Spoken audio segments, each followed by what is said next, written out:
ओम नमो भगवते वासुदेवाय नमः। प्रिय भक्तजनों, आज हम बैसाख स्नान की कथा का श्रवण करेंगे। विष्णु जी की कृपा आप सभी पर बनी रहे। बैसाख मास में भगवान विष्णु की पूजा अर्चना करने से व्यक्ति को शुभ फल की प्राप्ति होती है। बैसाख मास को धर्म और करुणा का प्रतीक माना जाता है कि इस महीने में भगवान परशुराम और गौतम बुद्ध का जन्म हुआ था। इस पूरे माह में बैसाख मास की कथा का महात्म्य पढ़ने से भगवान विष्णु जी की कृपा प्राप्त होती है।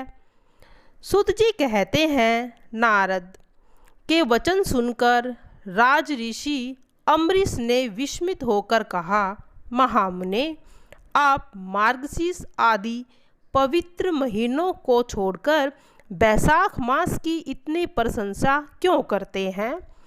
उसी को सब मासों में श्रेष्ठ क्यों बतलाते हैं? यदि माधव मास सबसे श्रेष्ठ और भगवान लक्ष्मीपति को अधिक प्रिय है, तो उस समय स्नान करने की क्या विधि है? बैसाख मास में किस वस्तु का दान, कौन सी तपस्या तथा किस देवता का पूजन करना चाहिए? हे कृपा निधे, उस समय किए जाने वाले पुण्य कर्म का आप मुझे उपदेश दीजिए। सद्गुरु के मुख से उपदेश की प्राप्ति दुर्लभ होती है। उत्तम देश और काल का मिलना भी बड़ा कठिन होता है। राज्य प्राप्ति आदि दूसरे कोई भी भाव हमारे हृदय को इतनी शीतलता प्रदान नहीं करती जितने कि आपका यह समागम। नारद जी ने कहा, राजन सुनो, मैं संसार के हित के लिए तुमसे माधव मास की विधि का वर्णन करता हूँ। जैसा कि पूर्व काल में ब्रह्मा जी ने बतलाया था, पहले तो जीव का भारतवर्ष में जन्म होना ही दुर्लभ है। उससे भी अधिक दुर्लभ है वह मनुष्य की योनि में जन्म ले। मनुष्य होने पर भी अपने अपने धर्म के पालन में प्रवृत्ति होनी तो और भी कठिन है। उससे भी दुर्लभ है भगवान वासुदेव में भक्ति और उनके होने पर भी माधव मास में स्नान आदि का सुयोग मिलना और भी कठिन है। हे राजेंद्र, जिन लोगों ने बैसाख मास में भली भांति के उपचार द्वारा मधु दैत्य के मारने वाले भगवान लक्ष्मीपति का पूजन कर लिया, उन्होंने अपने जन्म का फल पा लिया।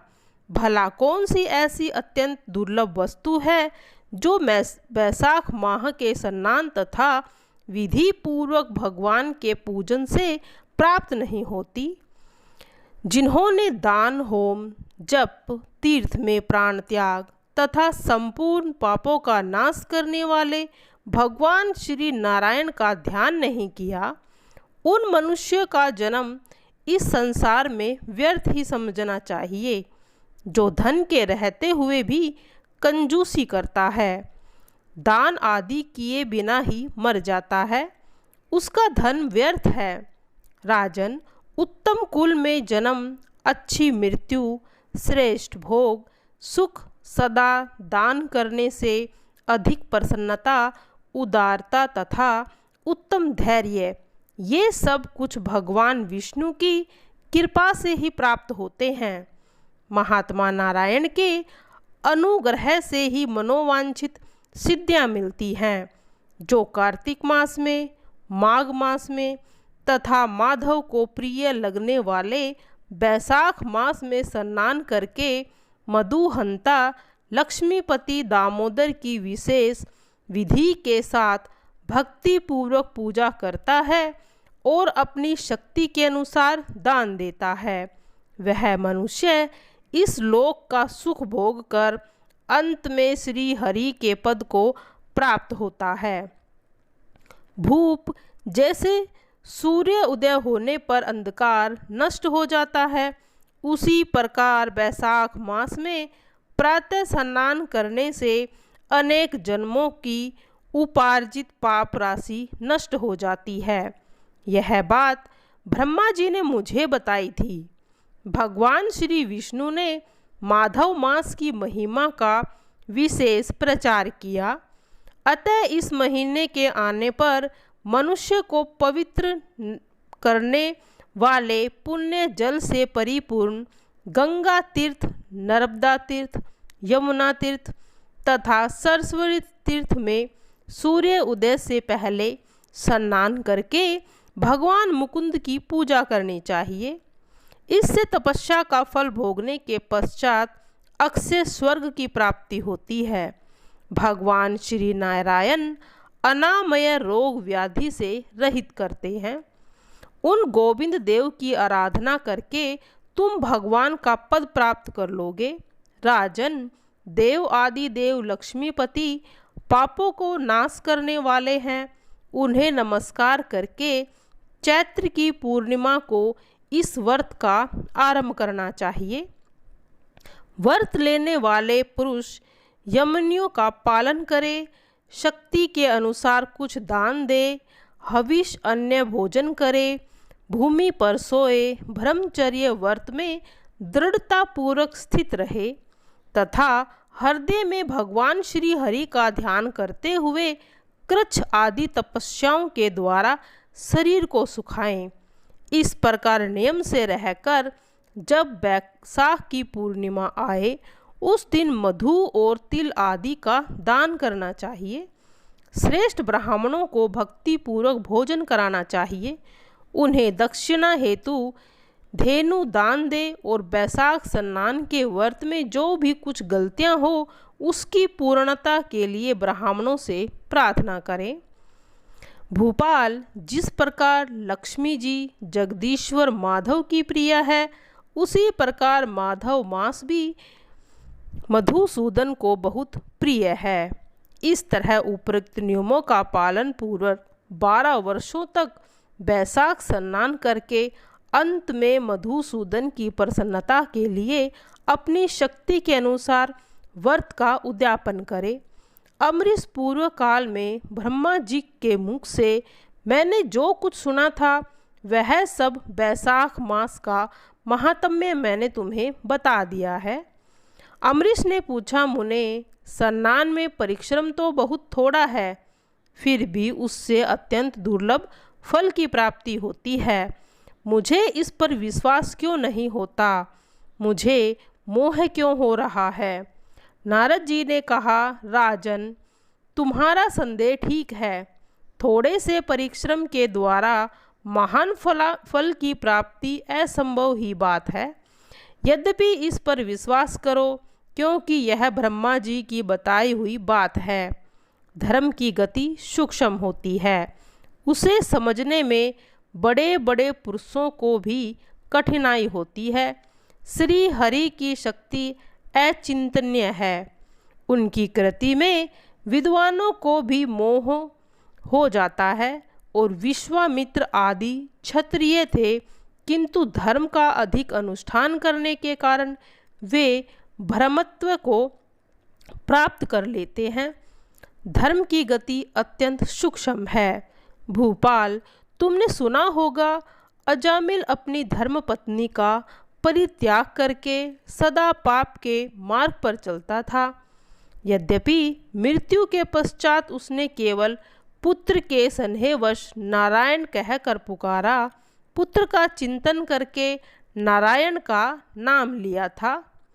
जैसे अनिच्छुक पूर्व भी आग का स्पर्श किया जाए तो वह शरीर को जलाती ही है, उसी प्रकार किसी दूसरे निमित्त से यदि गोविंद का उच्चारण किया जाए तो वह पाप राशि को भस्म कर डालती है। जीव विचित्र है, जीवों की भावनाएं विचित्र है, कर्म विचित्र है तथा कर्मों की शक्तियां भी विचित्र होती हैं। जिनके हृदय में भगवान श्री विष्णु की भक्ति है वह विद्वान पुरुष यदि थोड़ा सा भी दान पुण्य कर लेता है तो वह अक्षय फल देने वाला होता है और माधव मास में माधव की भक्ति पूर्वक आराधना करके मनुष्य अपनी मनोवांछित कामनाओं को तो पूर्ण कर लेता है। शास्त्र की विधि में किया जाने वाला छोटे से छोटा कर्म क्यों ना हो, उसके द्वारा बड़े से बड़ा पाप भी नष्ट हो जाता है। राजन, भाव तथा भक्ति दोनों की अधिकता से फल में अधिकता होती है।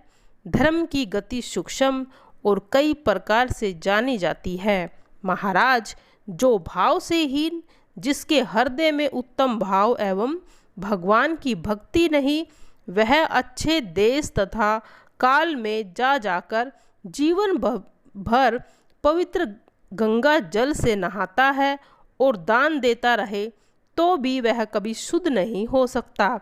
ऐसा तो मेरा ये विचार है। अतः अपने हृदय कमल में शुद्ध भाव की स्थापना करके बैसाख मास में प्रातः स्नान करने वाला जो विशुद्ध चित्त पुरुष भक्ति पूर्वक भगवान लक्ष्मीपति की पूजा करता है, उसके पुण्य का वर्णन करने की शक्ति मुझ में नहीं है। अतः भोपाल, तुम बैसाख मास के फल के विषय का विश्वास तो करो। छोटा सा शुभ कर्म भी सैकड़ों पाप कर्मों का नाश करने वाला होता है। जैसे हरि नाम के भय से राशि राशि पाप नष्ट हो जाते हैं, उसी प्रकार सूर्य के मेष राशि पर स्थित होने के कारण प्रातः स्नान करने से, तीर्थ में भगवान की स्तुति करने से समस्त पापों का नाश हो जाता है। जिस प्रकार गरुड़ के तेज से सांप भाग जाते हैं, उसी प्रकार से प्रातःकाल बैसाख मास में स्नान करने से सभी पाप नष्ट हो जाते हैं। और कहा जाता है कि आपको बैसाख मास में स्नान अवश्य करना चाहिए। इस प्रकार से वह सब पापों से मुक्त होकर परम पद को प्राप्त करना चाहता है। यह आज अमरीश इस प्रकार के थोड़े से बैसाख स्नान का सारा महात्म्य सुना दिया था। अब बैसाख मास में हमें क्या क्या करना चाहिए ये भी सुनेंगे। न माधव समो मासो न कृतेन युगम समम न च वेद सम शास्त्रम न तीर्थम गंगाय समम। माधव मास यानी बैसाख मास के समान कोई मास नहीं है और सतयुग के समान कोई युग नहीं है। वेदों के समान कोई शास्त्र नहीं है और गंगा जी के समान कोई तीर्थ नहीं है। इस महीने के दौरान ओम माधवाय नमः का मंत्र का जाप कम से कम आप 11 बार करें। हरि गोविंद त्रिविक्रम पद्मनाभ मधुसूदन अच्युत और हरि किसी केस का नाम का भी उच्चारण करें। और फिर आप पंचामृत का भोग लगाए। उस पंचामृत में तुलसी का पत्र डालना न भूलें। साथ ही सफ़ेद या पीले फूल को अर्पित करना चाहिए। श्राद्ध, इस माह में अमावस्या और पूर्णिमा पर पितरों के लिए तर्पण और पिंड दान करने से पितृदोष समाप्त हो जाते हैं और उनका आशीर्वाद भी मिलता है। पितरों की आत्मा के लिए तर्पण एवं उपवास करें। किसी गरीब को दान दक्षिणा अवश्य दें। और ग्रह दोष से मुक्ति, इस माह में काल्प सर्प दोष से मुक्ति पाने के लिए अमावस्या तिथि पर ज्योतिषीय उपाय किए जाते हैं। और अमावस्या के दिन पीपल के पेड़ पर सुबह जल चढ़ाना चाहिए और संध्या के समय दीपक जलाना चाहिए।